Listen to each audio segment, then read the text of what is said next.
Hello students. So let us start with a new chapter, that is coordination chemistry. Let me tell you something about this chapter. This chapter is very important exam point of view and entrance exam also point of view. ये जो chapter है इसका कोई link नहीं है 11th standard के साथ में और ना ही और किसी चैप्टर के साथ में इसका ज्यादा लिंकेज है.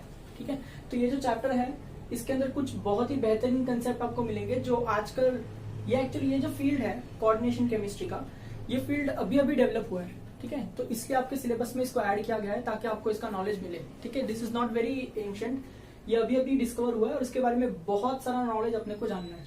ठीक है, तो इस चैप्टर का कॉन्टेक्स्ट मैं आपको देता हूँ कि इसमें क्या क्या करना है. ठीक है, जस्ट ट्राई टू अंडरस्टैंड कि हम लोग क्या क्या पढ़ने वाले. ये मैप क्लियर रखेंगे, इसको बना लेंगे आपके नोटबुक में, तो आपको कोई भी पॉइंट में आप फंसेंगे नहीं, तो आप क्या ऑर्गेनाइज करके स्टडी कर पाएंगे बराबर. ठीक है, देखिए कोऑर्डिनेशन केमिस्ट्री में सबसे पहले मैं आपको बताऊंगा introduction to D block. Now we have a chapter called as D block elements or transition elements in your syllabus, but वो चैप्टर अभी हम लोग नहीं स्टार्ट कर रहे हैं. पर बिना उस चैप्टर के कुछ फंडामेंटल नॉलेज के इस चैप्टर का प्रोसीड नहीं कर पाएंगे. ठीक है, तो इसलिए मैं आपको पहले स्टार्टिंग में इंट्रोडक्शन ऑफ डी ब्लॉक दूंगा. सारे इंपॉर्टेंट कंसेप्ट्स और फंडामेंटल्स हम लोग यहाँ पे सीखेंगे डी ब्लॉक के, और फिर विल धीरे धीरे try to blend it into this chapter. ठीक है, देन आपको सीखना पड़ेगा what is the concept of Lewis acid and base. ठीक है, ये आपने ऑलरेडी 11th में किया होगा. I just give you brush up of that. ठीक है, then I will start with the introduction of coordination compound. के कोऑर्डिनेशन कंपाउंड क्या होता है, कोऑर्डिनेशन कंपाउंड की स्टडी ही हम लोग कोऑर्डिनेशन केमिस्ट्री में करने वाले हैं, है ना. तो ये कंपाउंड क्या होते हैं उसके बारे में पढ़ेंगे. इस branch of chemistry is basically inorganic chemistry. ठीक है, तो इनऑर्गेनिक केमिस्ट्री के अंदर बहुत सारी टर्मिनोलॉजीज जो होती है हमको क्लियर करनी पड़ती है, इसलिए इस चैप्टर के अंदर जितने भी टर्मिनोलॉजीज आने वाली है वो हम पढ़ेंगे. ठीक है, और एक फंडा बताऊंगा आपको जिसको बोलते हैं टाइप्स ऑफ सॉल्ट. ठीक है, अभी आपको लगेगा सर सॉल्ट तो हम लोग ने बचपन में पढ़ा था. ठीक है, लेकिन अभी कितने टाइप के सॉल्ट होते हैं वो भी आपको पता चलेगा. ठीक है, नेक्स्ट वर्नर्स थियरी. जब ये फील्ड डेवलप हो रहा था ना, तो ऐसा पहला साइंटिस्ट जिसने सोचा कि कंपाउंड कैसा दिखता है कैसा होता है, जिसने अपने पोस्टुलेट्स फर्स्ट टाइम के लिए दिया इस फील्ड ऑफ केमिस्ट्री के लिए, वो वर्नर था. इसके लिए उसकी थियरी पढ़ना बहुत जरूरी है. तो will study about Werner's theory. ठीक है, after that will study about the classification, IUPAC nomenclature and EAN rule, है ना. ये सबसे फंडामेंटल सबसे इंपॉर्टेंट चैप्टर होने वाला है, लेक्चर होने वाला है इस चैप्टर का. ठीक है, then will study about isomerism, again a very important point, again as a point of view of entrance exams. ठीक है, फिर ये स्टेबिलिटी ऑफ कंपाउंड्स. ठीक है, ये भी entrance exam point of view बहुत इंपॉर्टेंट पॉइंट आने वाला है. और इस चैप्टर का heart is theory of bonding. ठीक है, यहां तक इंट्रोडक्शन से लेकर के स्टेबिलिटी ऑफ कंपाउंड्स तक आप चैप्टर को सिर्फ ऊपर ऊपर से देख रहे होंगे. ठीक है, लेकिन जैसे मैं आपको थियोरी ऑफ बॉन्डिंग सिखाऊंगा, है ना, you will directly go into the heart of the chapter कि ये सब क्यों हो रहा है. वो जो क्यों है हर बार आपके मन में रहेगा, जिसका राज एकदम लास्ट लेक्चर में खुलेगा, और जैसे ही ये राज खुला आपको पूरा चैप्टर दिमाग में बैठ जाएगा. ठीक है, पर उसके लिए क्या है, आपको कंसिस्टेंटली ये सारे लेक्चर्स को पढ़ते रहना चाहिए. ठीक है, और सबसे इंपॉर्टेंट हम ये क्यों पढ़ रहे हैं, to understand the applications of coordination compounds.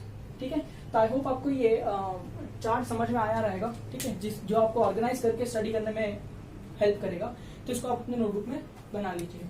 ठीक है, ऑलराइट. तो now will start with the introduction of D block. ठीक है, अगर मैं आपसे कहूँ इंट्रोडक्शन ऑफ डी ब्लॉक तो ध्यान देना, I will write it of. ठीक है,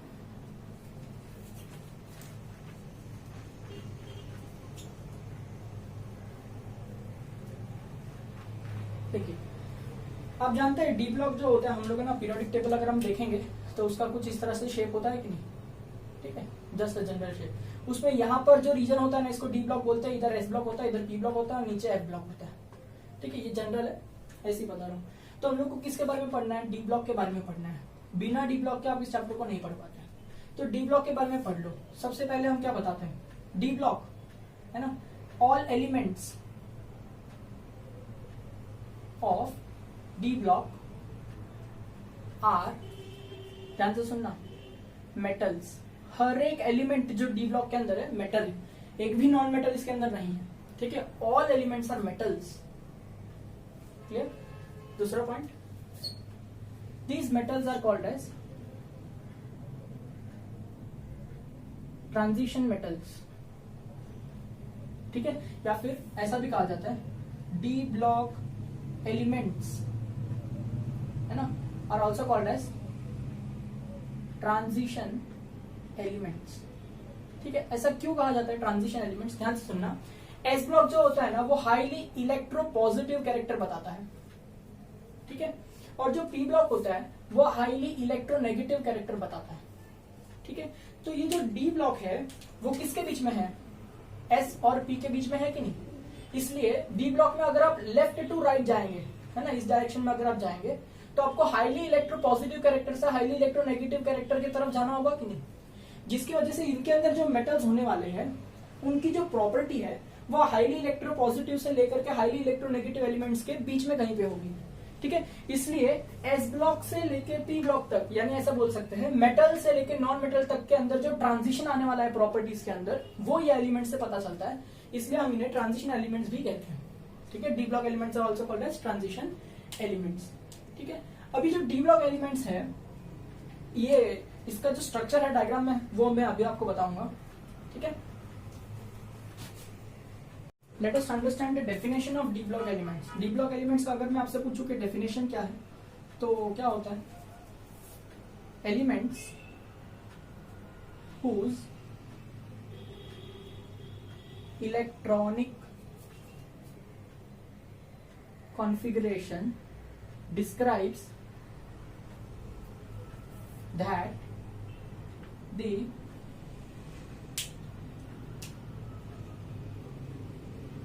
डिफरेंशिएटिंग, ध्यान से सुनना, डिफरेंशिएटिंग इलेक्ट्रॉन। डिफरेंशिएटिंग इलेक्ट्रॉन क्या होता है? लास्ट इलेक्ट्रॉन, है ना।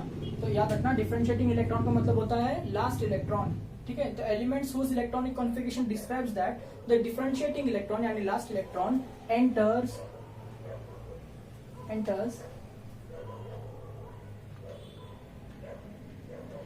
डी सबशेल ऑफ, ये भी बहुत इंपॉर्टेंट है, पेनअल्टीमेट शेल, ठीक है। ये डेफिनेशन समझने में आपको थोड़ा सा प्रॉब्लम होगा, लेकिन आप समझिए कि क्या बोलना चाहता है कि ऐसा एलिमेंट जिसका अगर आप इलेक्ट्रॉनिक कॉन्फ़िगरेशन लिखते हैं, आई होप आपको इलेक्ट्रॉनिक कॉन्फ़िगरेशन लिखना आता है 1s2 2s2 वाला, ठीक है। तो वो इलेक्ट्रॉनिक कॉन्फ़िगरेशन से आपको ऐसा मालूम पड़ना चाहिए कि जो आखिरी इलेक्ट्रॉन है वो कहाँ जाना चाहिए बेटा? डी सबशेल के अंदर जाना चाहिए, ठीक है। और डी सबशेल, अभी मैं आपको एक चीज सिखा दूं कि बेटा शेल क्या होता है? ऑर्बिट होता है, ठीक है। उस शेल के अंदर क्या होता है? सबशेल होता है, करेक्ट है कि नहीं? तो उस सबशेल के अंदर क्या होता है? ऑर्बिटल होता है, ठीक है। और इलेक्ट्रॉन कहाँ रहता है बेटा? शेल में रहता है, सबशेल में रहता है, क्या ऑर्बिटल में रहता है ना। सबसे पहले एक शेल डिसाइड होता है, उसके अंदर बहुत सारे टाइप के सबशेल हो सकते हैं, तो फिर आप सबशेल डिसाइड करेंगे, और फिर सबशेल के अंदर भी ऑर्बिटल्स होते हैं जिसके अंदर इलेक्ट्रॉन रहता है, ठीक है। एक ऑर्बिटल का कैपेसिटी होता है ओबी यानी ऑर्बिटल, एक ऑर्बिटल का कैपेसिटी होता है 2 इलेक्ट्रॉन्स को हैंडल करने का, ठीक है। एक ऑर्बिटल को क्या कितनी कैपेसिटी होती है? 2 इलेक्ट्रॉन्स को हैंडल करने की, ठीक है। तो अगर मैं आपसे कहूं कि फर्स्ट शेल है, ठीक है, शेल कौन सा है? फर्स्ट है, तो इसके अंदर कौन सा सबशेल होता है? एस सबशेल होता है।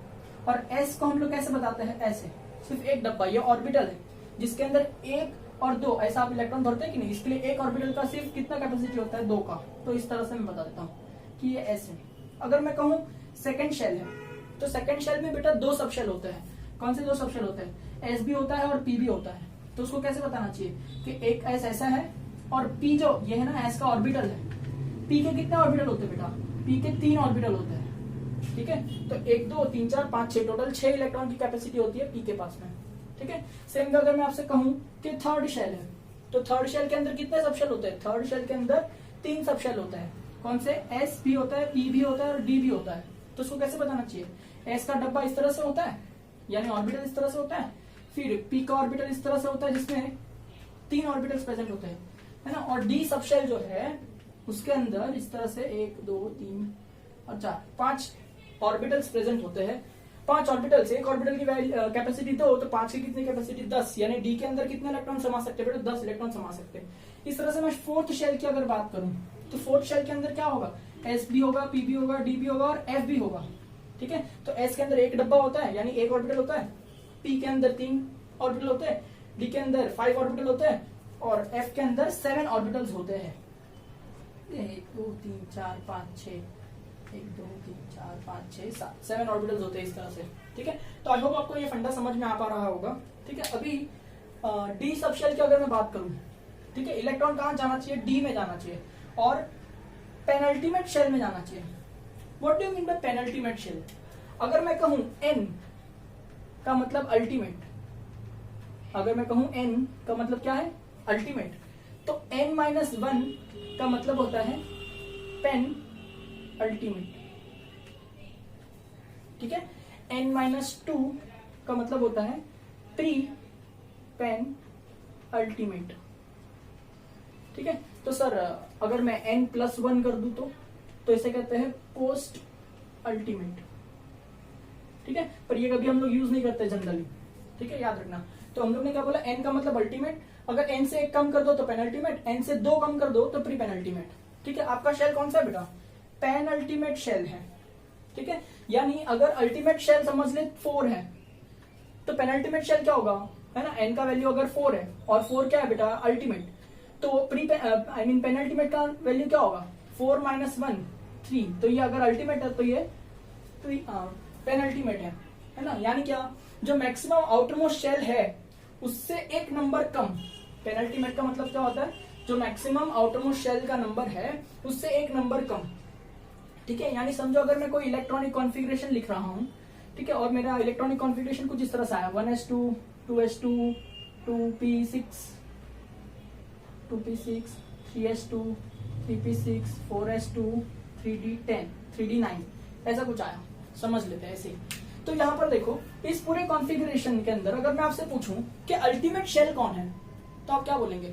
शेल मतलब क्या होता है बेटा, जो नंबर आपको दिखाई पड़ रहा है ना, ये 1 2 2 3 3 4 3, ये जो नंबर आप आगे लिखते हैं ना, उसको शेल कहते हैं, ठीक है। तो अगर मैं आपसे पूछूं कि अल्टीमेट शेल क्या है, यानी बिगेस्ट, देखो 1 2 3 4, इसमें से सबसे बड़ा कौन है, 4, करेक्ट है कि नहीं? तो अल्टीमेट शेल जो है वो कौन हो गया बेटा, 4 हो गया, 4 इज द अल्टीमेट शेल,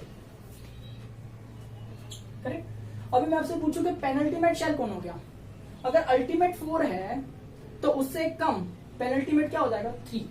और मैं अगर आपसे पूछूं प्री पेनल्टीमेट कौन है, तो एक और कम करना चाहिए कि नहीं, तो प्री पेनल्टीमेट क्या हो जाएगा, 2। पर मैं आपसे अभी क्या पूछ रहा हूं, पेनल्टीमेट कौन है, 4, तो 3, तो 3 वाली को सबको सर्कल कर लो, ये देखो ये और ये, करेक्ट है, सारे 3 वाले, ये पेनल्टीमेट है, ये पेनल्टीमेट है और ये क्या है बेटा, अल्टीमेट है, ठीक है। तो जब मैं इलेक्ट्रॉनिक कॉन्फ़िगरेशन भर रहा हूं तो डिफरेंशिएटिंग इलेक्ट्रॉन यानी आखिरी इलेक्ट्रॉन कहां जाना चाहिए, पेनल्टीमेट शेल में जाना चाहिए। यहां देखो पेनल्टीमेट शेल क्या है, 3 है 3 है 3 है 3 है, करेक्ट है। तो 3 के एस में जाना चाहिए, 3 के पी में जाना चाहिए कि 3 के डी में जाना चाहिए, इसलिए यहाँ पे डी सब शेल लिखा है कि नहीं, तो 3 के डी में जाना चाहिए। अगर ऐसा सीन हो रहा है किसी एलिमेंट के इलेक्ट्रॉनिक कॉन्फ़िगरेशन लिखने के समय, तभी उस एलिमेंट को कहेंगे कि वो एलिमेंट डी ब्लॉक का एलिमेंट है, ठीक है। आई होप आपको ये फंडा समझ में आ पा रहा होगा, ठीक है। इसका मैं आपको एक एग्जांपल लेके बताता हूँ, ठीक है। जैसे कि let me take an example, I will wipe this off, ऊपर से रख कर देता हूँ ये, ठीक है। जैसे let me take an example of iron, ठीक है, Fe का एटॉमिक नंबर होता है 26, ठीक है। तो अभी आप ना इसका इलेक्ट्रॉनिक कॉन्फ़िगरेशन लिखेंगे, तो इलेक्ट्रॉनिक कॉन्फ़िगरेशन क्या आएगा, 26 भरना है ना, तो 1s2 2s2 2p6 3s2 3p6 4s2 3d, है ना। आप चेक करो यहाँ पे 1 2 3 4 5 और ये 10 और 2 12 और 6 18 और 2 20 और कितने बाकी है, 6 तो 26, 3d6, इस तरह से, ठीक है।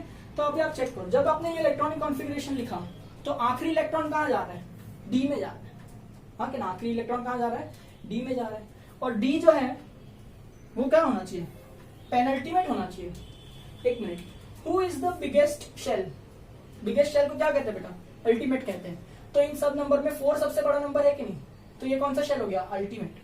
तो 4 से 1 कम करो, है ना, 4 से 1 कम करो तो पेनल्टीमेट, पेनल्टीमेट कौन है, 3d भी पेनल्टीमेट है, 3p6 भी पेनल्टीमेट है, 3s2 भी पेनल्टीमेट है, ठीक है।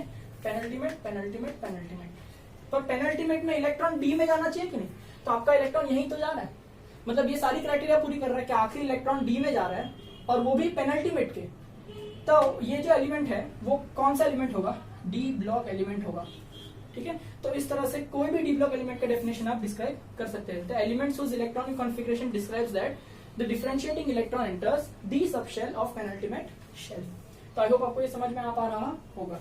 अब आप जैसे डी ब्लॉक एलिमेंट का जो चैप्टर है वो पढ़ेंगे तो इसकी एक और डेफिनेशन आपके सामने आएगी जिसको मॉडर्न डेफिनेशन कहते हैं, ठीक है। पर हम लोग इतना डिटेल में नहीं जा रहे, आपको सिर्फ ये समझ में आना चाहिए कि एलिमेंट डी ब्लॉक का है वो कैसे आए, और आपको ये इलेक्ट्रॉनिक कॉन्फ़िगरेशन लिखने आना चाहिए जो आपने ऑलरेडी 11th स्टैंडर्ड में सीखा होगा, ठीक है। तो आई होप ये सिखाने की मेरे को वापस जरूरत ना पड़े। आई होप आपको ये समझ में आ पा रहा होगा। So students, this is your periodic table, ठीक है। और इस पीरियोडिक टेबल के अंदर अगर आप ऑब्जर्व करें तो will find S block, P block और उनके बीच में आपको मिलेगा डी ब्लॉक, ठीक है। तो अब जो डी ब्लॉक है उसका बाउंड्री रेंज क्या है देखो, ठीक है। ये जो येलो कलर का पूरा आपको पैनल दिखाई दे रहा है ये किसका है, डी ब्लॉक का है, ठीक है। तो डी ब्लॉक का अगर मैं पूछूं कि वो कौन से ग्रुप से कौन से ग्रुप तक एक्सटेंड करता है तो आपको आंसर आएगा वो 3rd ग्रुप से स्टार्ट होता है और 12th ग्रुप को तक जाता है, ठीक है, inclusive of 3rd group and 12th group, ठीक है। तो ये ग्रुप वाइज बात हो गया। और अगर आपको मैं पूछूं कि ये कितने पीरियड्स में एग्जिस्ट करता है तो आप बोलेंगे ये 4th पीरियड से स्टार्ट होता है और 7th पीरियड तक रहता है, ठीक है। तो I hope it is very clear to for you all to understand the position of D block, है ना। It is inclusive of 3rd group and 12th group and it starts from 4th period to 7th period, ठीक है। तो ये जो D block है इसके अंदर जितने भी एलिमेंट्स हैं सबके सब मेटल्स हैं, ठीक है। याद रखना every element of D block is metal. Now D block is place between S block and P block and it is also called as transition element, जो मैं आपको ऑलरेडी एक्सप्लेन कर चुका हूँ, ठीक है। अब ध्यान से सुनना कि डी ब्लॉक को पढ़ते कैसे हैं, ठीक है। डी ब्लॉक को हम लोग ना ऐसा ग्रुप वाइज नहीं पढ़ते हैं, ठीक है। We study it series wise, ठीक है। जैसे देखो ये जो मैं अंडरलाइन कर रहा हूँ, ठीक है, ये जो है इसको कहेंगे फर्स्ट सीरीज़, है ना। ये पूरे पैच का सबसे पहला सीरीज़ है, इसको हम लोग ऐसा हॉरिजॉन्टली पढ़ते हैं, ठीक है। फिर ये जो दूसरा है इसको क्या कहेंगे, ऑब्वियसली सेकंड सीरीज़, फिर ये 3rd सीरीज़ और ये 4th सीरीज़। तो अगर आप ध्यान दें तो आपको 6th और 7th पीरियड के अंदर that is 3rd and 4th series of this whole block you will find ये पिंक कलर का 2 बॉक्स, है ना, जिसमें LA और AC लिखा है। मतलब यहाँ से क्या होता है, यहाँ से 14 एलिमेंट्स गायब हो जाते हैं, ठीक है। ये वाले में से भी 14 एलिमेंट्स गायब होकर यहाँ लिखा गया है नीचे की तरफ, और इसमें से भी 14 एलिमेंट्स गायब होकर यहाँ पे लिखा गया है नीचे की तरफ, ठीक है। तो ये जो ब्लॉक है नीचे की तरफ इसको F ब्लॉक कहते हैं, ठीक है। तो एक्चुअली जो F ब्लॉक होता है वो D ब्लॉक के अंदर होता है, याद रखना D ब्लॉक के अंदर होता है। तो आपको ये भी आना चाहिए कि F ब्लॉक है उसका जो सीरीज़ है उसकी जो फर्स्ट सीरीज़ है ये वाली, इस फर्स्ट सीरीज़ को हम लोग लैंथेनाइट सीरीज़ कहते हैं और सेकेंड सीरीज़ को हम लोग एक्टिनाइट सीरीज़ कहते हैं। तो अगर आपको कोई पूछे कि can you give the position of F block, तो वो भी आपको आना चाहिए कि F ब्लॉक के अंदर जो फर्स्ट सीरीज़ है दैट इज़ लैंथेनाइट सीरीज़, उसका पोजीशन होता है 6th period and 3rd group, है ना। आप चेक करो ऐसे आपको दिखाई देगा, है ना।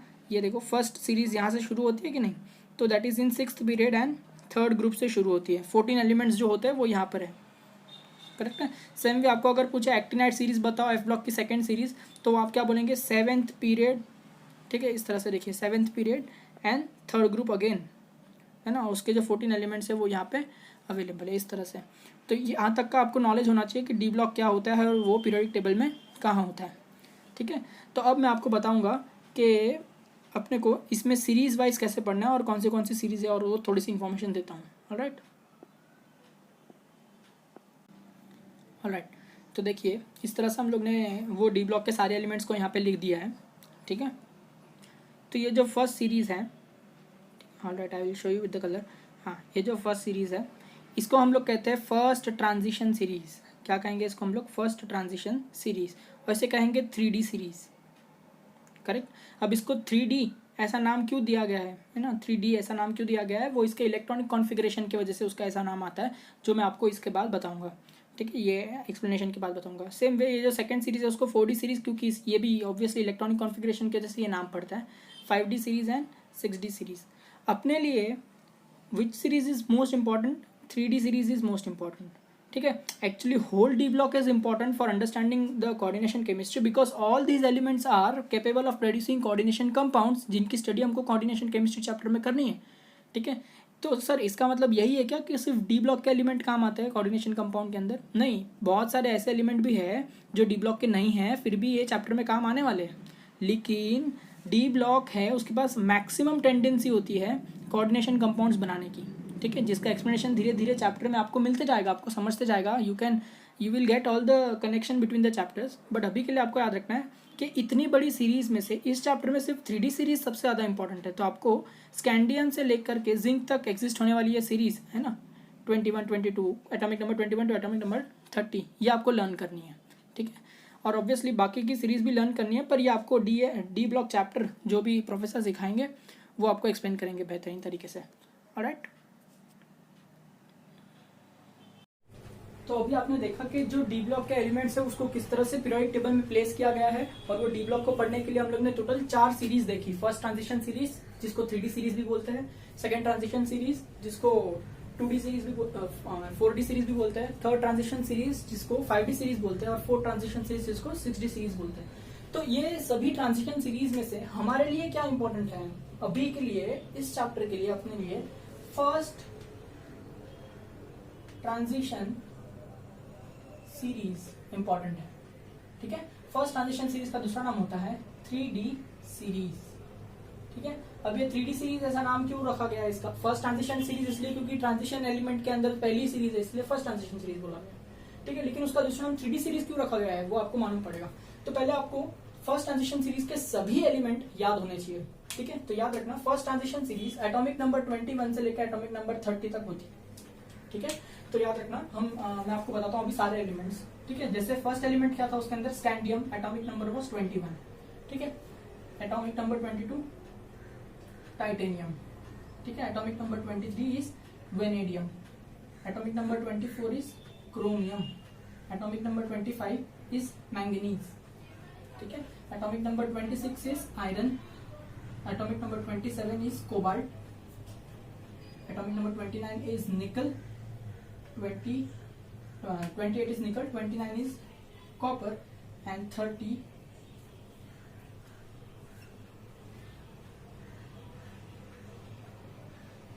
is zinc, ठीक है।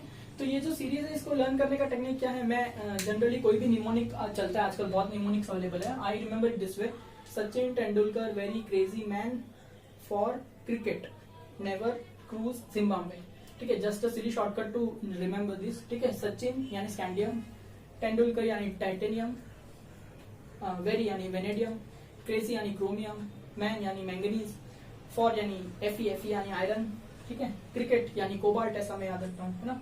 और नेवर यानी Ni निकल, cruise Cu copper, and Zimbabwe that is zinc, ठीक है। तो इस तरह से आपको फर्स्ट ट्रांजिशन सीरीज याद रखनी है। ऐसे मैं चारों सीरीज का बता सकता हूँ, लेकिन अपने को उतना जरूरत नहीं है। इस चैप्टर के अंदर सिर्फ ये याद रखेंगे तो अपना काम हो जाएगा, ठीक है। अभी 3D सीरीज क्यों बोलते हैं, तो लेट अस स्टार्ट। इनका इलेक्ट्रॉनिक कॉन्फ़िगरेशन लिखना शुरू करते हैं, ठीक है। चलो, अगर मैं इनका इलेक्ट्रॉनिक कॉन्फ़िगरेशन लिखना शुरू करूँ, प्लीज हेल्प मी, ठीक है। तो ये स्कैंडियम का कैसा आएगा, बोलो एटॉमिक नंबर क्या है, 21 है, ठीक है। तो मैं अगर ऐसा लिखूँ 1s2, 2s2, 2p6, 3s2, 3p6, है ना। आप चेक करो, ये 2, 2, 4 और 6 10, और 2 12 और 6 18, ठीक है। फिर आएगा 4s2 यानी 20, और फिर आएगा 3d1। चेक करो, ये डी ब्लॉक में, लास्ट इलेक्ट्रॉन डी ब्लॉक में जा रहा है ना। अल्टीमेट शेल 4 है, बड़ा नंबर है, तो पेनल्टीमेट शेल 3 होगा।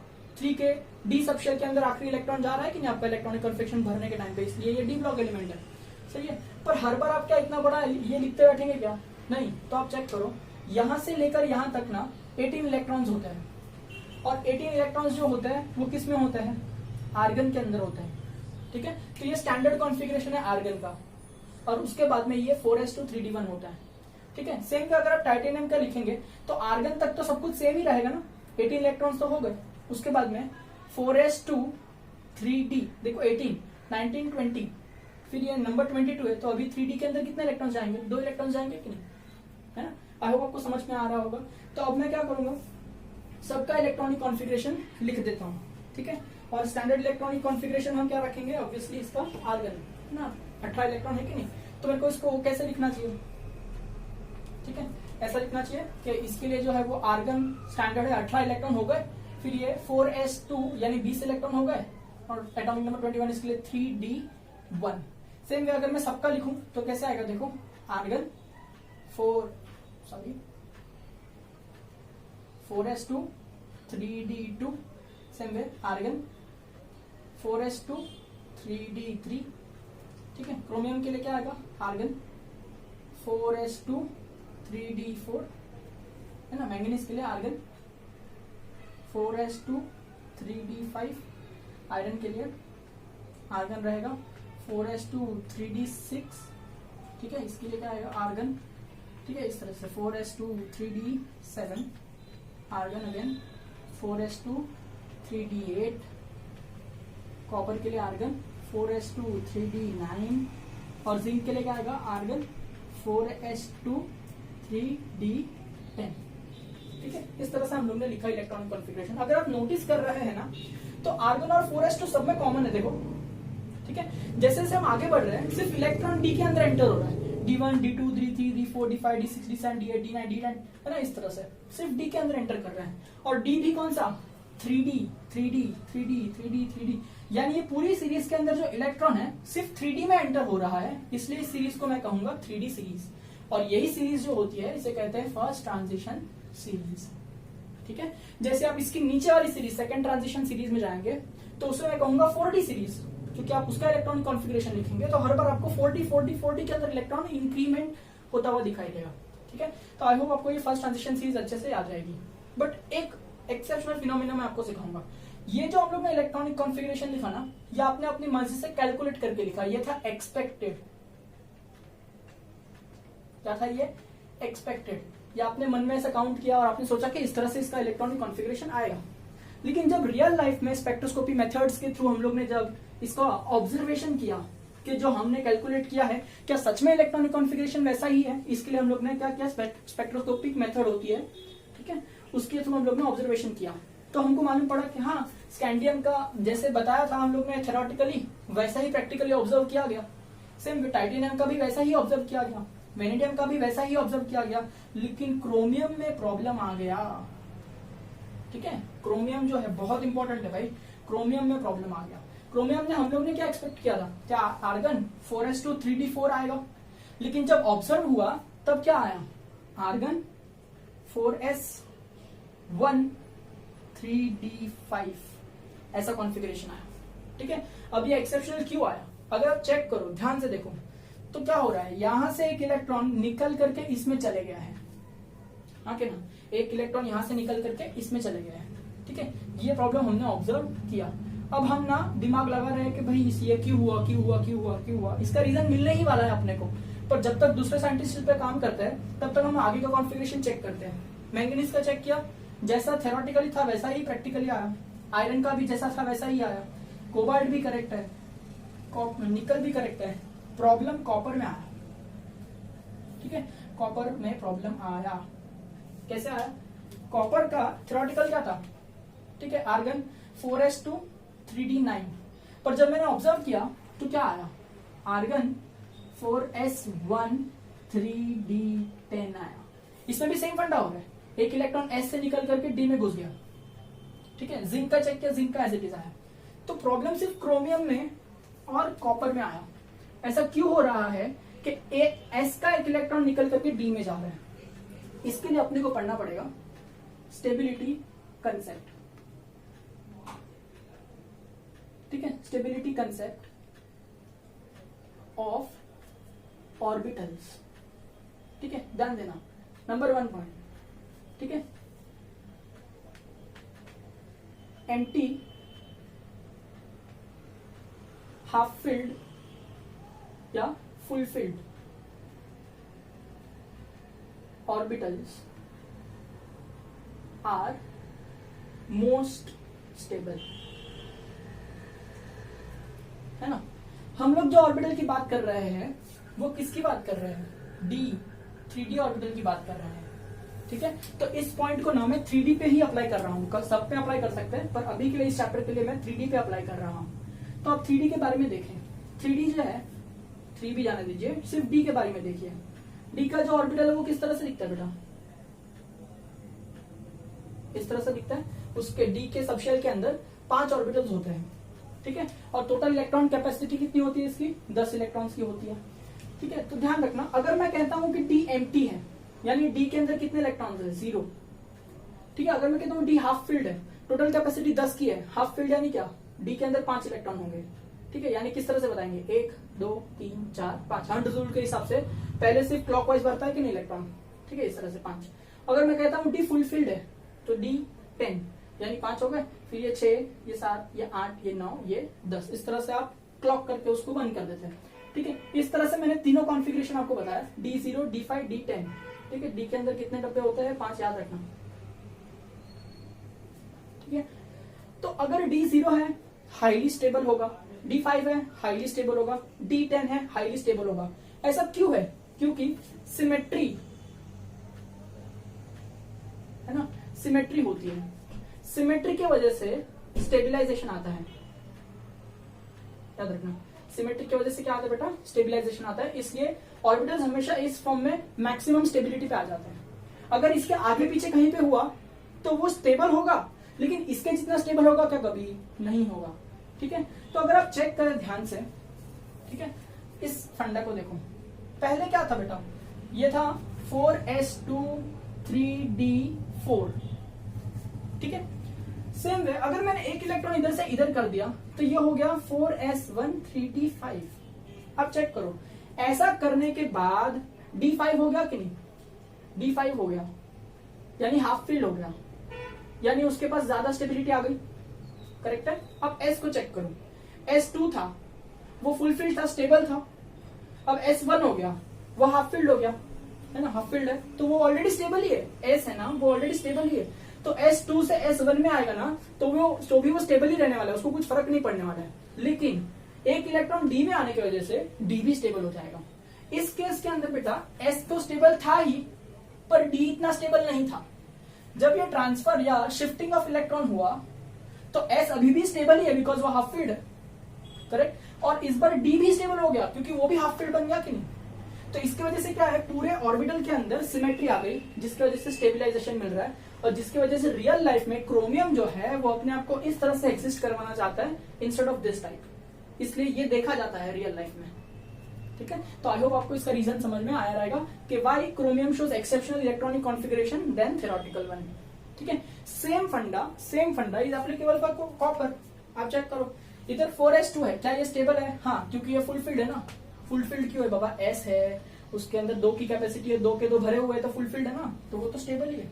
पर क्या d स्टेबल है, नहीं, d हाफ फील्ड नहीं है, फुल फील्ड नहीं है, 0 भी नहीं है।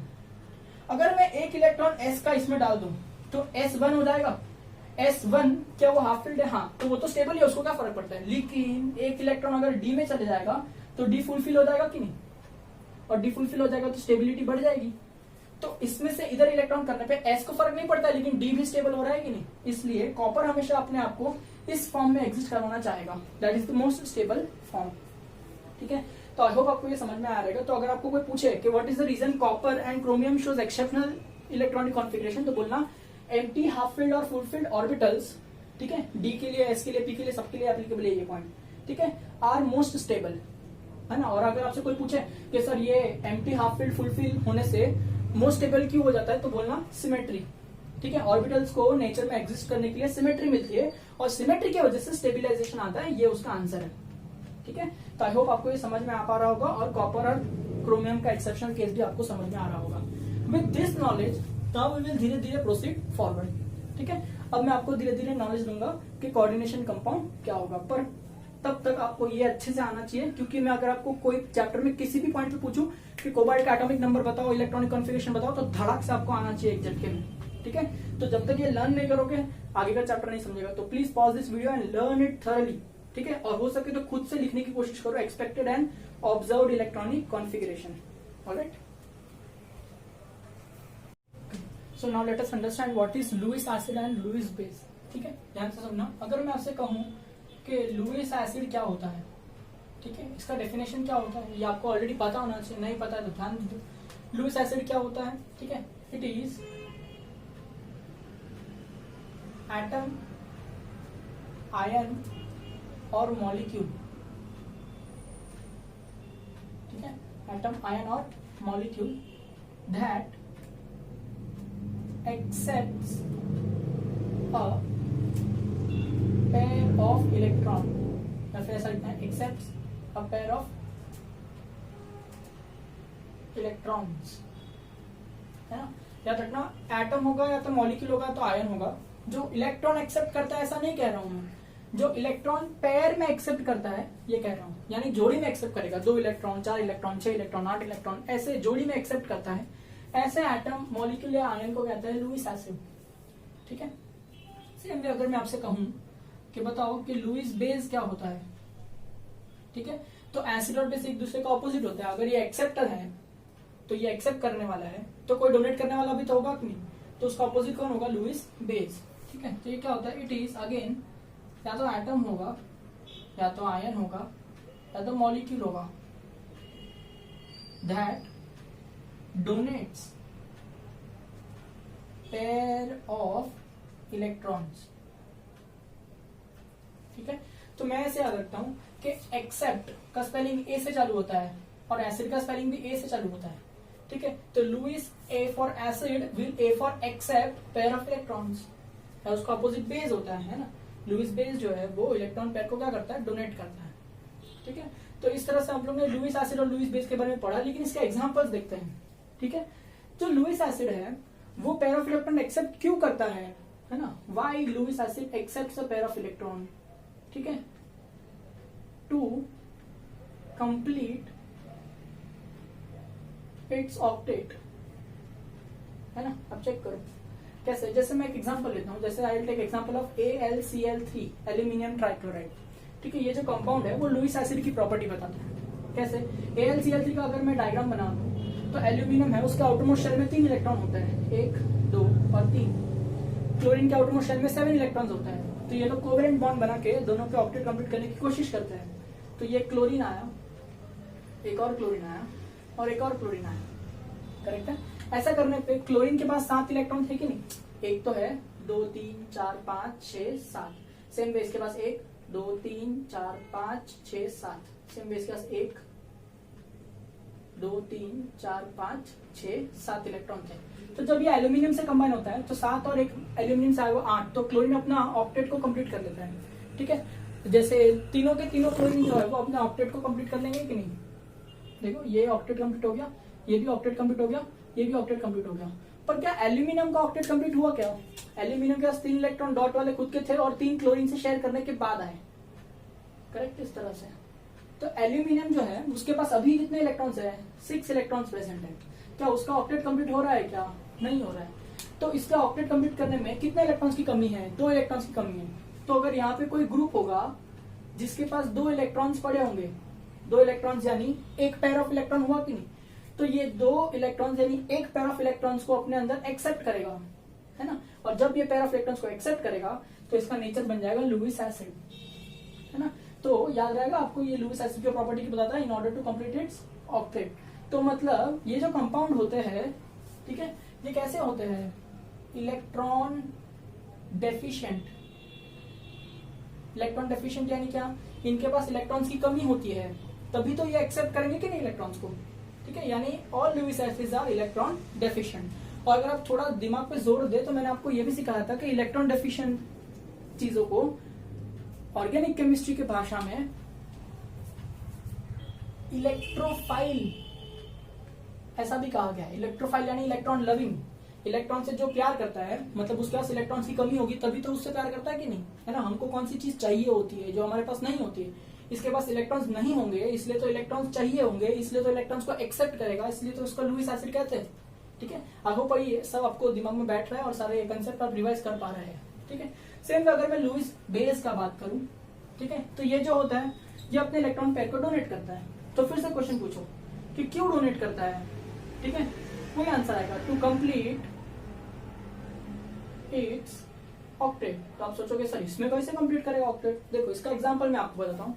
जैसे सपोज मैंने अगर एक एग्जांपल कंसीडर किया, लेट मी टेक PCl5, ठीक है, एग्जांपल कंसीडर किया, तो अभी इसके अंदर क्या हो जाएगा, फॉस्फोरस है, ठीक है, इसके आजू बाजू 5 क्लोरीन है, 1, 2, 3, 4 और ये 5, करेक्ट है कि नहीं। फॉस्फोरस के आउटरमोस्ट शेल में भी 5 इलेक्ट्रॉन होते हैं, 1, 2, 3, 4 और ये 5। और क्लोरीन के आउटरमोस्ट शेल में 7 इलेक्ट्रॉन होते हैं, है कि नहीं? तो ये देखो 1 2 3 4 5 6 7, सेम इधर 1 2 3 4 5 6 7, सेम इधर 1 2 3 4 5 6 7, इधर भी 1 2 3 4 5 6 7, 1 2 3 4 5 6 7, इस तरह से।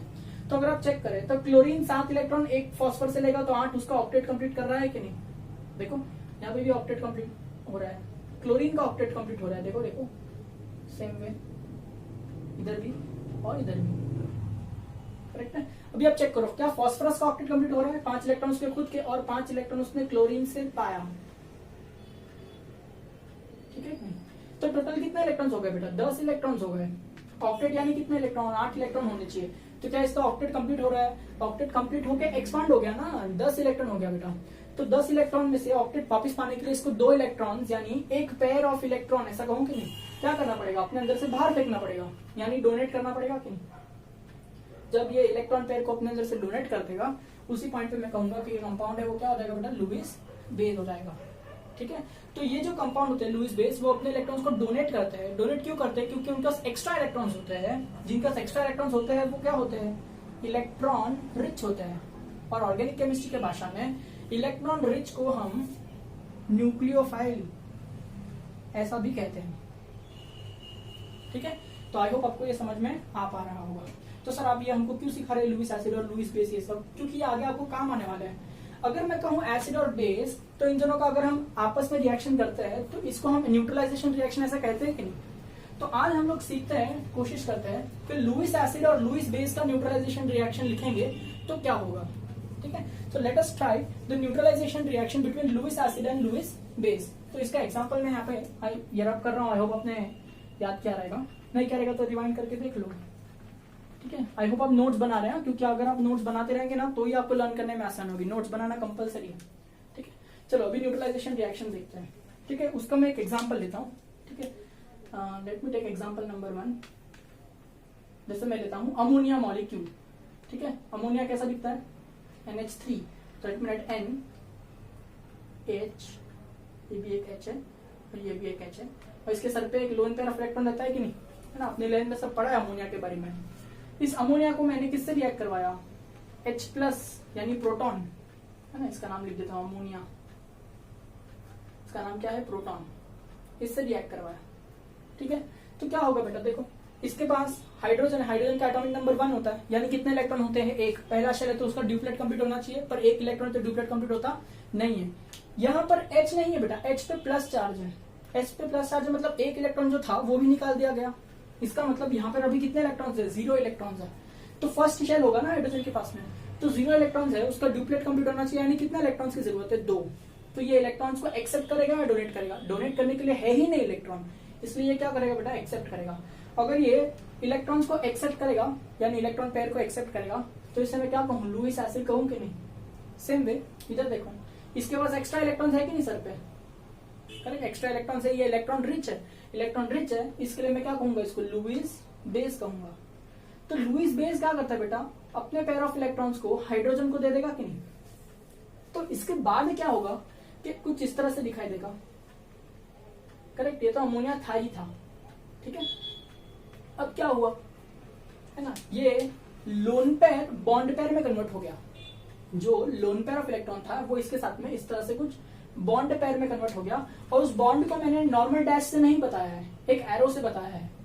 क्यों बेटा? अगर मैं बॉन्ड बोलता हूं, ठीक है, या फिर डैश बोलता हूं, तो बाय डिफॉल्ट ये कौन सा बॉन्ड होता है? कोवेलेंट बॉन्ड होता है, ठीक है। और कोवेलेंट बॉन्ड क्या होता है? एक डैश से रिप्रेजेंट करता है जिसके अंदर 2 इलेक्ट्रॉन होते हैं कि नहीं?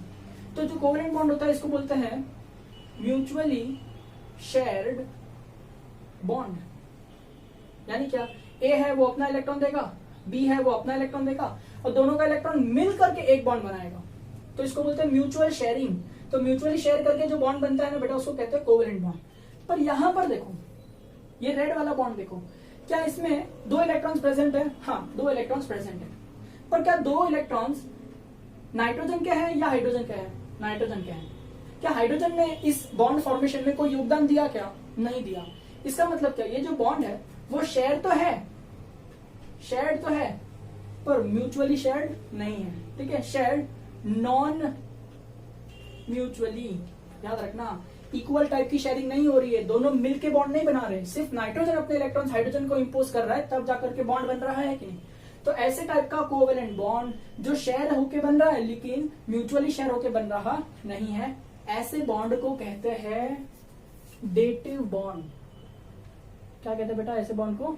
Dative bond. तो कोई आपसे पूछे क्या डेटिव बॉन्ड एक कोवेलेंट बॉन्ड है, आप कहेंगे हाँ डेटिव बॉन्ड एक कोवेलेंट बॉन्ड का टाइप है, स्पेशल टाइप है जिसके अंदर शेयरिंग जो है वो सिर्फ एक ही एटम करता है टुवर्ड्स दूसरा एटम, ठीक है। आई होप आपको ये समझ में आ पा रहा होगा।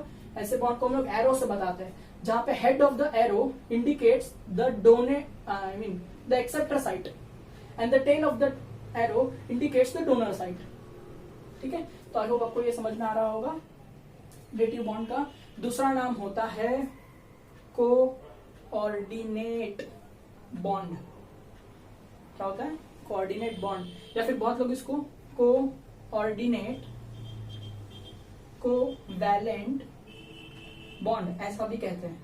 तो आप डेटिव बॉन्ड बोलो, कोऑर्डिनेट बॉन्ड बोलो या कोऑर्डिनेट कोवैलेंट बॉन्ड बोलो, एक ही बात है, ठीक है। तो आई होप आपको ये बैठेगा दिमाग में कि acid I mean Lewis acid और Lewis base is nothing but formation, है ना। The reaction between Lewis acid and Lewis base is nothing but formation of dative bond, formation of dative bond. इसको समझाने के लिए मैं ऐसा करता हूं कि ए उसके पास पेयर ऑफ इलेक्ट्रॉन है, इसको बोलते हैं इलेक्ट्रॉन रिच, ठीक है। और बी जिसके पास इलेक्ट्रॉन्स नहीं है, इलेक्ट्रॉन्स की कमी है, इसका ऑक्टेट कंप्लीट नहीं होगा, यानी मैं कहूंगा इसको इलेक्ट्रॉन पुअर, ठीक है। तो when rich donate its electron towards electron poor side, electron rich donates its electron towards electron poor side, तो ए के साथ में एक एरो लग जाएगा बी की तरफ, जहां पे बी एक्सेप्टर होगा और ए डोनर होगा, लुईस बेस होगा और ये लुईस एसिड होगा। तो यहाँ पर ये जो एरो आ रहा है इसी को कहते हैं डेटिव बॉन्ड। और जब जब ये डेटिव बॉन्ड बनेगा तब तक मेरे को समझ में आएगा कि ये वाला जो पार्ट है जहां से डोनेट हो रहा है उसको लुईस बेस कहना चाहिए और ये वाला पार्ट जहां पर एक्सेप्ट हो रहा है उसको लुईस एसिड कहना चाहिए, ठीक है। सब कुछ एरो देख के समझ में आ पा रहा होगा। तो आई होप आपको ये डेटिव बॉन्ड का फॉर्मेशन समझेगा। एक लास्ट पार्ट जिसको हम बोलते हैं चार्ज, चार्ज की बात कर लेते हैं। यहाँ पे देखो, यहाँ पर इलेक्ट्रॉन यहाँ से यहाँ आ गए, यहाँ पे अगर मैं आपसे पूछूं किसने इलेक्ट्रॉन खोया, आप कहेंगे नाइट्रोजन ने इलेक्ट्रॉन खोया। जो इलेक्ट्रॉन खोता है पॉजिटिव होता है, तो नाइट्रोजन पर चार्ज क्या आ जाएगा? पॉजिटिव। किसने इलेक्ट्रॉन पाया? हाइड्रोजन ने। जो इलेक्ट्रॉन पाएगा उस पर चार्ज क्या आएगा? नेगेटिव। तो वो पहले से क्या था? पॉजिटिव। इसके लिए अब वो क्या हो जाएगा? बैलेंस। करेक्ट है, तो इस पे कोई चार्ज आने वाला नहीं है। और ये बहुत फेमस आपका अमोनियम है ना, NH4+ है कि नहीं है, तो इसको कहेंगे अमोनियम आयन। इसका जनरेशन आपने किया, ठीक है। सेम में ए और बी वाले में भी देख लेंगे, किसने इलेक्ट्रॉन डोनेट किया? रिच वाले ने, तो उस पर चार्ज क्या आ जाएगा? पॉजिटिव। बी ने एक्सेप्ट किया तो उस पर चार्ज क्या आ जाएगा? नेगेटिव, ठीक है। तो अब धीरे धीरे हम लोग आने वाले हैं कि कोऑर्डिनेशन कंपाउंड क्या होता है, ठीक है। सर अभी मेरे को ऐसा लग रहा है कि सर ऐसा कंपाउंड जिसके अंदर कोऑर्डिनेट बॉन्ड होता है उसे हम कोऑर्डिनेशन कंपाउंड कहते हैं। तो अगर आप ऐसा सोच रहे हैं तो आप बिल्कुल गलत सोच रहे हैं, ठीक है। मैं अभी आपको एक स्टेटमेंट देता हूँ, ठीक है। वो स्टेटमेंट ध्यान से सुनना क्या है, ठीक है। ये इधर से रब कर देता हूं मैं। Do listen to that statement, ध्यान से सुनना। ऑल कोऑर्डिनेशन कंपाउंड, सर पर हमको तो पता ही नहीं है कोऑर्डिनेशन कंपाउंड क्या है। हाँ आगे पता चलेगा, पर अभी के लिए समझो कोऑर्डिनेशन कंपाउंड करके कुछ है। तो all the coordination compound have dative bond, ठीक है। ऑल कोऑर्डिनेशन कंपाउंड है डेटिव बॉन्ड। हर कोऑर्डिनेशन कंपाउंड में डेटिव बॉन्ड होना ही चाहिए, ये उसकी प्राइम क्वालिटी है, ठीक है। But all compounds that have dative bond are not always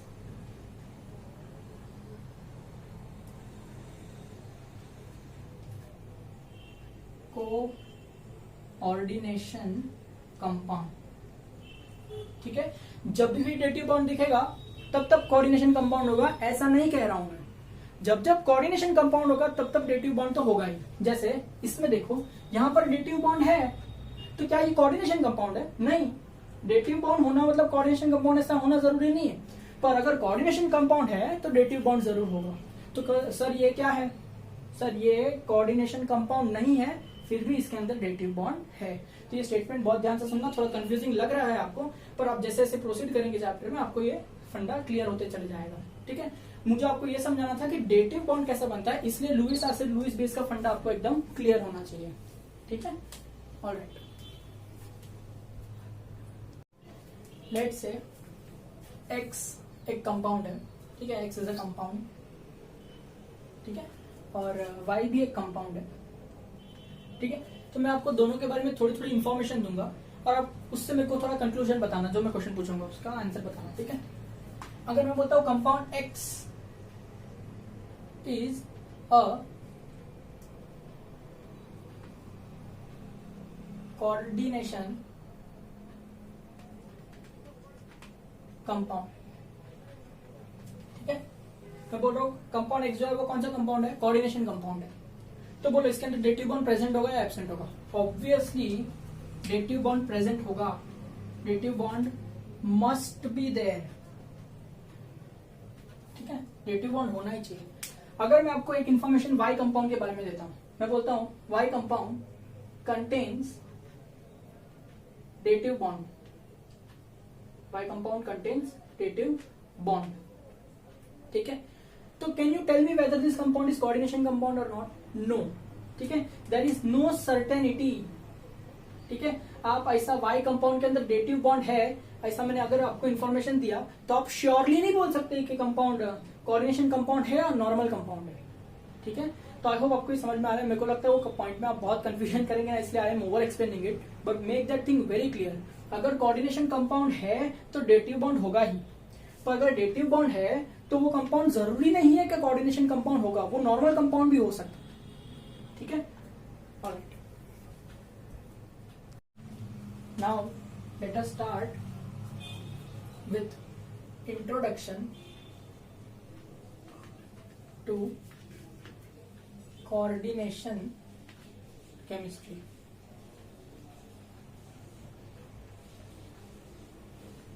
ठीक है, अब ये जो कोऑर्डिनेशन केमिस्ट्री है इसमें हमको क्या स्टडी करना होता है ना? We study about coordination compounds, correct है कि नहीं? इस कंपाउंड्स के बारे में स्टडी करना होता है। तो ये कंपाउंड्स कैसे बनते हैं ना, ये सब पे हम लोग धीरे धीरे आते हैं। जैसे पूरे पीरियोडिक टेबल में S ब्लॉक होता है, P ब्लॉक होता है, बीच में D ब्लॉक होता है ना, और उसके नीचे क्या होता है? F ब्लॉक होता है। उसमें से हमारे लिए सबसे इंपॉर्टेंट कौन है? D ब्लॉक इंपॉर्टेंट है, ठीक है। अब ये जो D ब्लॉक है इनमें सारे के सारे कौन होते हैं? मेटल्स होते हैं, है ना। तो I am writing M for metals, याद रहेगा। तो ये जो मेटल्स होते हैं या डी ब्लॉक के जो भी एलिमेंट्स होते हैं उनके पास में कुछ सेट ऑफ प्रॉपर्टीज होती है, ठीक है। जैसे फर्स्ट वन, ठीक है, they have variable oxidation state. क्या है उनके पास में? Variable oxidation state. इसका मतलब अगर मैं आपसे पूछूं सोडियम, तो सोडियम का ऑक्सीडेशन स्टेट यानी सोडियम का चार्ज, ऑक्सीडेशन स्टेट का सिंपल मतलब होता है चार्ज।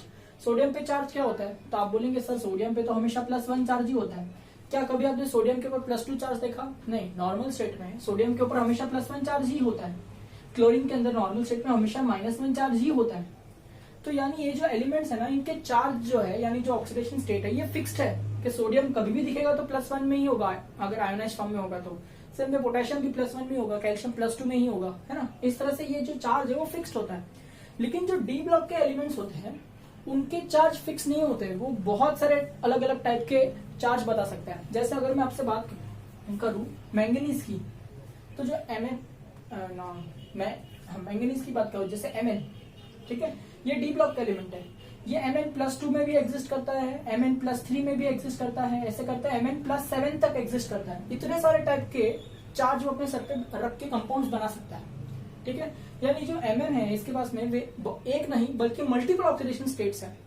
सेम वे अगर आप आयरन को चेक करें तो आयरन के पास भी +2 है, +3 है, इनफैक्ट +5 भी होता है, ठीक है। तो क्रोमियम अगर आप देखें, क्रोमियम के अंदर तो 1 से लेकर के +6 तक चार्ज बताता है। तो इसका मतलब ये क्या है कि जो एलिमेंट्स हैं इनके पास में बहुत सारे ऑक्सीडेशन स्टेट्स अवेलेबल होते हैं। तो ये एक बहुत प्राइम कैरेक्टरिस्टिक है जो आगे हमको बहुत काम आने वाली है, ठीक है। और ऐसी प्रॉपर्टी वेरिएबल ऑक्सीडेशन स्टेट्स की प्रॉपर्टी डी ब्लॉक के मेटल्स बताते हैं, बाकी मेटल्स बताते नहीं है। दूसरी प्रॉपर्टी क्या है डी ब्लॉक के मेटल्स के पास में,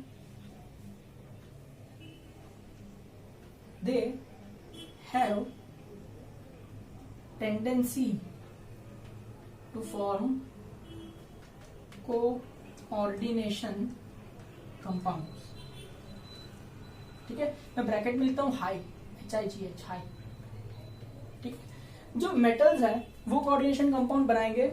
एस ब्लॉक में भी मेटल होता है, कुछ मेटल्स पी ब्लॉक में भी है जैसे लेड वगैरह हो गए, और कुछ मेटल्स डी ब्लॉक में तो सारे ही मेटल है, ठीक है। तो डी ब्लॉक के ही मेटल क्यों लिए सर, एस ब्लॉक के मेटल या पी ब्लॉक के मेटल आपने क्यों नहीं लिए?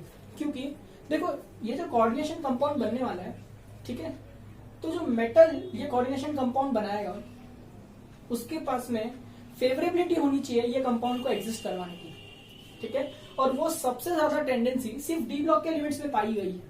मैं ऐसा नहीं बोल रहा हूं कि सिर्फ डी ब्लॉक के ही एलिमेंट्स ये कंपाउंड बनाते हैं, डी ब्लॉक के एलिमेंट्स तो ये कंपाउंड बनाते हैं, बाकी एलिमेंट्स भी बनाते हैं, पर मैक्सिमम टेंडेंसी या मैक्सिमम स्टेबल या more number of compounds that exist in this world today are from D block only, that have metals from D block only, ठीक है।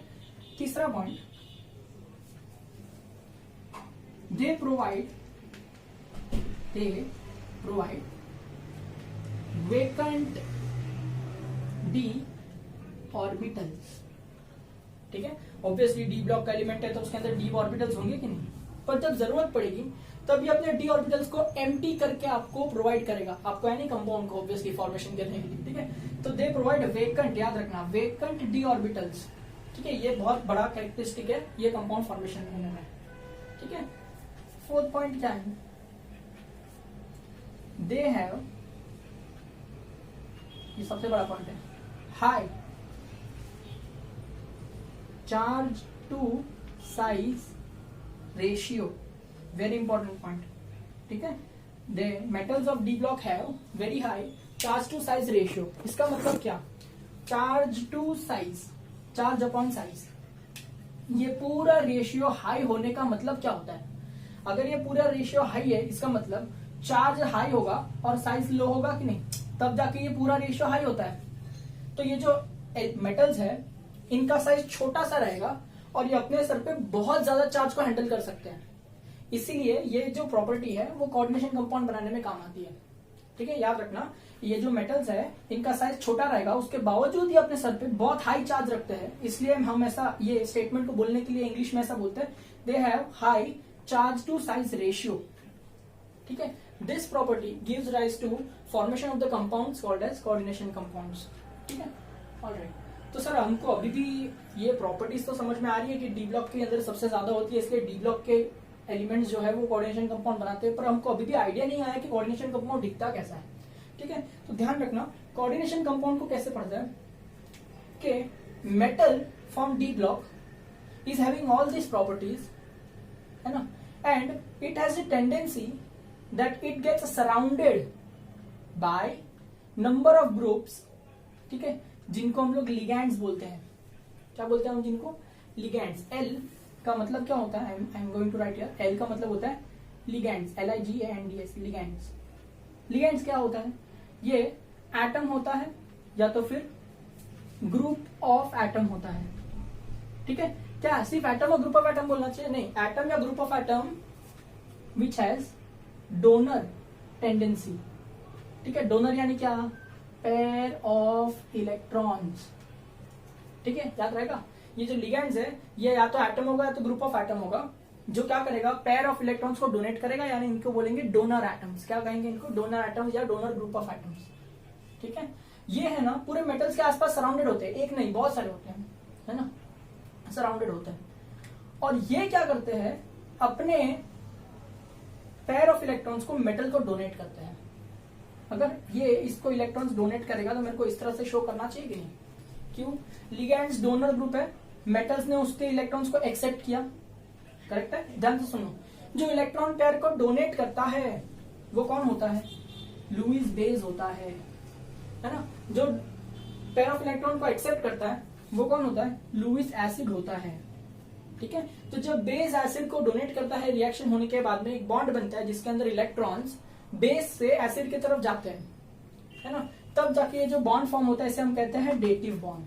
क्या कहते हैं इसे, डेटिव बॉन्ड, या फिर कोऑर्डिनेशन बॉन्ड भी बोलते हैं। ठीक है, तो ऐसा कंपाउंड जिसके अंदर एक मेटल है ना, which is surrounded by a ligand, ligand यानी nothing but a donor group, ठीक है, by a coordinate bond, by a coordinate bond या फिर बाय अ डेटिव बॉन्ड, ऐसे कंपाउंड को हम कहते हैं कोऑर्डिनेशन केमिस्ट्री। ठीक है, अब ध्यान से सुनना, आपने ये स्ट्रक्चर बनाया था ना अभी 5 मिनट पहले, NH और ये कोऑर्डिनेट बॉन्ड HN+, अमोनियम। तब मैंने आपसे पूछा था कि बताओ इसके अंदर कोऑर्डिनेट बॉन्ड है तो क्या ये कोऑर्डिनेशन कंपाउंड है, तो मैंने कहा था नहीं, ये कोऑर्डिनेशन कंपाउंड नहीं है। कोऑर्डिनेशन कंपाउंड क्या होता है बेटा, ठीक है, लिगैंड मेटल को इलेक्ट्रॉन डोनेट करता है। ठीक है, यहाँ पर कौन किसको इलेक्ट्रॉन डोनेट कर रहा है, यहाँ पर जो नाइट्रोजन है, नाइट्रोजन हाइड्रोजन को इलेक्ट्रॉन डोनेट कर रहा है। ठीक है, डोनेट करने वाला एटम होगा या ग्रुप ऑफ एटम होगा, ठीक है, डोनेट करने वाला नाइट्रोजन है, अभी के लिए अमोनिया ग्रुप है तो मैं बोल दूं ग्रुप ऑफ एटम है। ठीक है, डोनेट किसको किया जा रहा है, मेटल को किया जा रहा है। यहाँ पर जिसको डोनेट किया जा रहा है क्या वो मेटल है, नहीं है, है ना। अगर वो मेटल नहीं है तो इसलिए मैं उसे कोऑर्डिनेशन कंपाउंड नहीं कहता हूं, बल्कि एक ऐसा नॉर्मल कंपाउंड कहता हूं जिसके अंदर डेटिव बॉन्ड एग्जिस्ट कर रहा है। ठीक है, जब तक आपका एटम या ग्रुप ऑफ एटम किसी मेटल को इलेक्ट्रॉन डोनेट नहीं करता है ना, तब तक उस कंपाउंड को मैं कोऑर्डिनेशन कंपाउंड नहीं कहूंगा।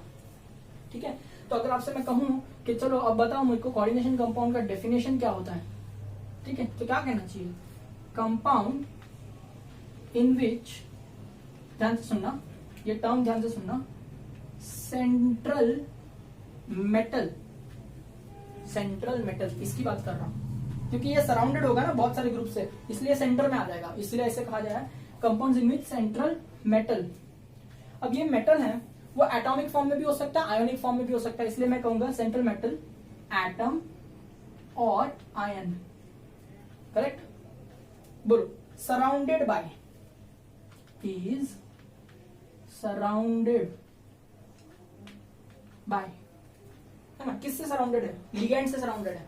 पर लिगैंड क्या होता है, एटम या group of atom which is donor, तो मैं ऐसा लिखूं सराउंडेड बाय डोनर एटम्स और मॉलिक्यूल्स। ग्रुप ऑफ एटम मतलब मॉलिक्यूल ही होता है ना, तो डोनर एटम्स और मॉलिक्यूल्स कॉल्ड एज, क्या कहते हैं बोलो, लिगैंड्स, कॉल्ड एज लिगैंड्स।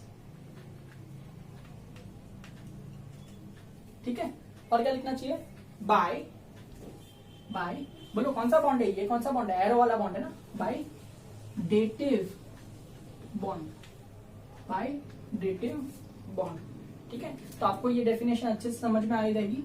ठीक है, कि कोऑर्डिनेशन कंपाउंड क्या होते हैं, ऐसे कंपाउंड होते हैं जिनके अंदर सेंट्रल मेटल एटम या तो आयन होता है, जिसको सराउंडेड होंगे डोनर एटम्स या मॉलिक्यूल जिनको हम लिगैंड्स कहते हैं, by dative bond. Do remember what is the direction of the bond, ligand to metal, ligand donates metal their electrons, तो डायरेक्शन ऑफ बॉन्ड अगर मैं पूछूं आपको तो लिगैंड टू मेटल होता है, याद रहेगा।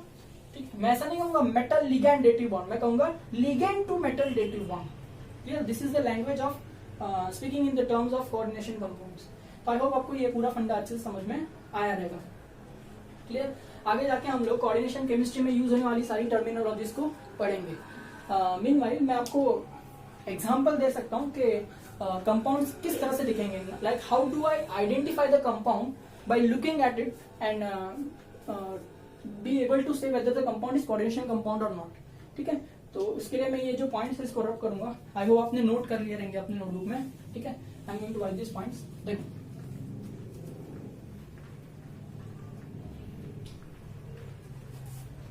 जनरली ऐसा होता है कि आपको ना एक बॉक्स दिखाई देगा, करेक्ट, उस बॉक्स के